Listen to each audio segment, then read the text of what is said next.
नमस्कार, the pen down में आपका स्वागत है। मैं हूं डॉक्टर वैशाली जौहरी। लोक संगीत कहते हैं अलिखित दस्तावेज होते हैं।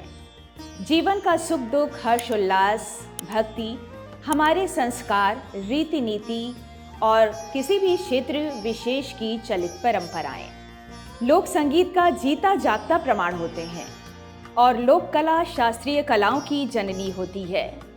और अगर आप लोक संगीत सुनना पसंद करते हैं, लोक संगीत प्रेमी हैं, तो आपने प्रोफेसर कमला श्रीवास्तव का नाम तो ज़रूर सुना होगा, जिन्होंने शास्त्रीय संगीत से लेकर भजन, गीत, कजरी, सोहर, हर तरह के गीतों को बखूबी गाया और संगीत के क्षेत्र में कुछ अलग ही कर दिखाया।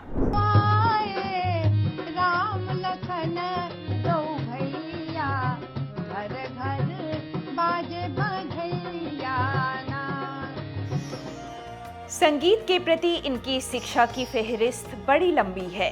शास्त्रीय संगीत हो, उपशास्त्रीय संगीत या लोक संगीत, अपनी विशिष्ट गायन शैली के माध्यम से इन्होंने एक लंबा अरसा अवध के संगीत को दिया। इनके रचित लोकगीत हमें कुछ फिल्मों में भी सुनने को मिलते हैं।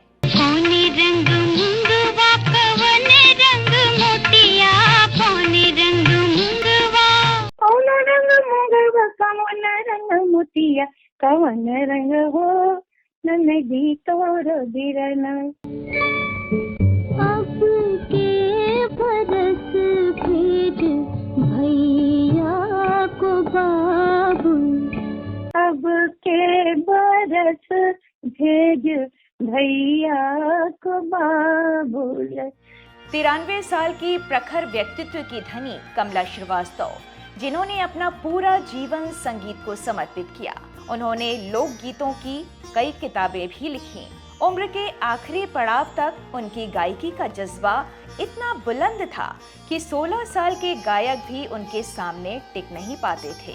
खुद ही हारमोनियम पर उंगलियां फिराती और खुद ही गाती रहीं। 1 सितंबर साल 1933 को जन्मी कमला श्रीवास्तव ने बेटियों के लिए सोहर लिखने की शुरुआत उस दौर में की जब सिर्फ बेटों के जन्म पर ही सोहर गाने की परंपरा थी।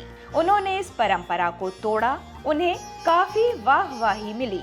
फिर क्या था, उन्होंने बेटियों के लिए कई गीत रच डाले। एक लंबे समय तक professor Kamla Srivastava all India radio, Doordarshan और श्रीलंका रेडियो पर अपना संगीत सुनाती रहीं, अपने गीत गाती रहीं और अपने हुनर से सभी संगीत प्रेमियों का दिल जीतती रही हैं।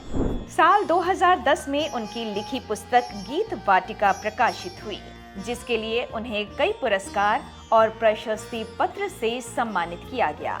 2016 में उत्तर प्रदेश सरकार के सर्वोच्च पुरस्कार यश भारती से उन्हें अलंकृत किया गया। लखनऊ की सांस्कृतिक विरासत को आकार देने वाली कमला श्रीवास्तव हमेशा अपने ज्ञान को सर्वोत्तम सरल तरीके से लोगों के बीच साझा करना पसंद करती थीं। कमला श्रीवास्तव समय से बहुत आगे थी, क्योंकि वो उस दौर की गायिकाओं में से एक थी जिस दौर में गायन आज की तरह इतना लोकप्रिय नहीं था। 4 फरवरी 2024 को हृदय गति रुकने के कारण कमला श्रीवास्तव हमेशा के लिए मौन हो गईं। उनका न रहना एक अपूर्णीय क्षति है जिसे कभी पूरा नहीं किया जा सकता।